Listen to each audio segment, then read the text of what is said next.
wasn't paying attention there. So anyway, this is breaking news. Connie, a 15-year-old girl who lives here, has disappeared about 12 hours ago. Robbie Riley here will inform you about the upcoming situation.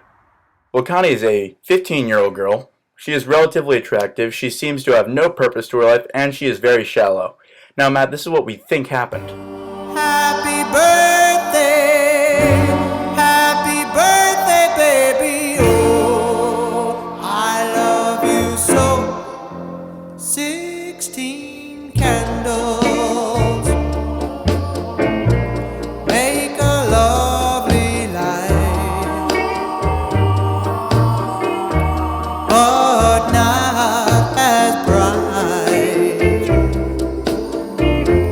as your eyes tonight. Blow out the candles, make your wish come true, for I'll be wishing that you love me too. You're only 16, but you're my teenage queen. You're the prettiest, the loveliest girl I've ever seen.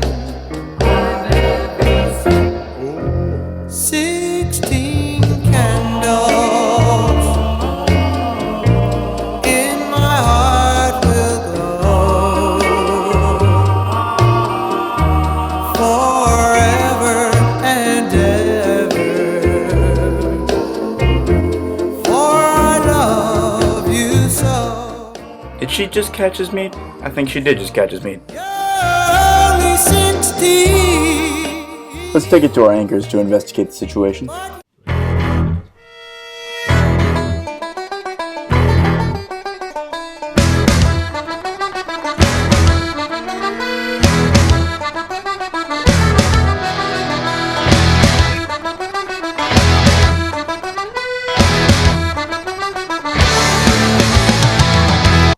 Well, did you like the suspenseful intro there?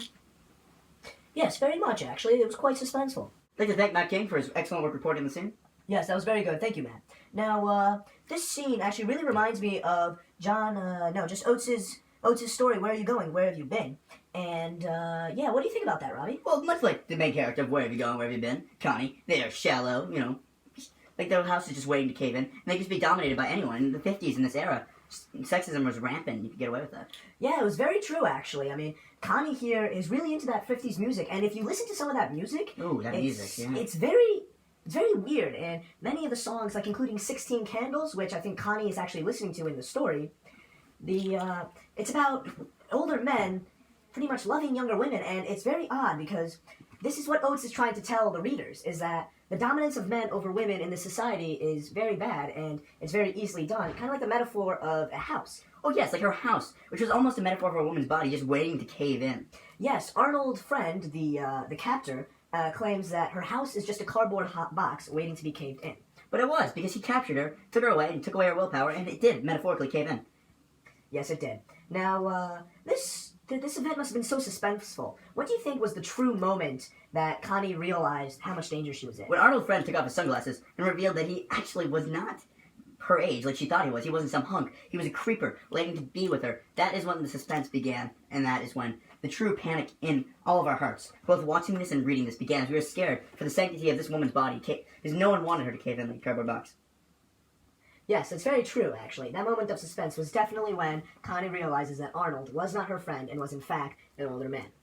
Also, what do you think about Connie's disposition towards the music? She's very attached to pop culture, isn't she? Yes, she is. She's almost a product of pop culture. She's always objectifying herself with her clothing and stuff, just waiting to be objectified by pop culture. What do you think about that? You know, that's very true, actually. She listens to the music often and dresses quite promiscuously, but doesn't act that way, which is kind of odd, because the music that she listens to tells her that she should, and this is really odd because she definitely believes that she's very beautiful, which is why it says that she cranes her neck to look at everyone else to make herself feel better. Yes, and like they said, even in the novel, she laughs a different way at home than she does with her friends. It's almost like she's playing a character when she's out and about with her friends. Yeah, that just shows how superficial she is and how not realistic she is. How outside of her home, she isn't really the true self. She's merely just a mere plastic doll in the world of pop culture. She truly is, and that is why that we need to follow the author's objective and not let ourselves catch someone else's meat and be thrown in their trunk and driven away. Yes, very true. Now, Oates was definitely trying to show about the dominance of men over women in the story, but how do you think her use of suspense, and obviously that metaphor of the cardboard box, how do they work together, and how do they deliver this message, do you think? Well, together, they deliver the message by just showing that in this moment of suspense, your heart starts pumping because you're actually worried for the sanctity of this woman's body, and you're scared, and you're actually scared, and you see that she caves in. And Oates' metaphor is that you clearly shouldn't do this. The reader is obviously rooting against her going through with this, and then when she does, it's this moment of shock that no one wants to see again. Yeah, well, the metaphor of the cardboard box obviously doesn't work without knowing that Arnold Friend isn't a kid, because if he wasn't, then we wouldn't know that he's talking about her body and not just her house. But also, the metaphor doesn't work without the suspense, like I just said, but the suspense doesn't work with the metaphor because without knowing that he is about to violate her and her body and her soul, pretty much, we would not really care whether or not he was old or not. Yes, and he's not only not young, he is not her friend. He does not care about her as a person. He sees her as a piece of meat, just waiting to conquer it and conquer her cardboard box. In reality, she felt like a plastic bag, drifting through the wind, waiting to start again. And yes, she did start again, but not in the way we wanted. She did walk out, and she did lose her life to Arnold Friend. Sadly, this is what Oates was trying to warn us against, that the dominance of men is too great over women. Thank you, Robbie. We hear the news. Just want you to never be like this. Yes. Thank you, everyone, for watching, and thank you, Robbie. Thank you very much.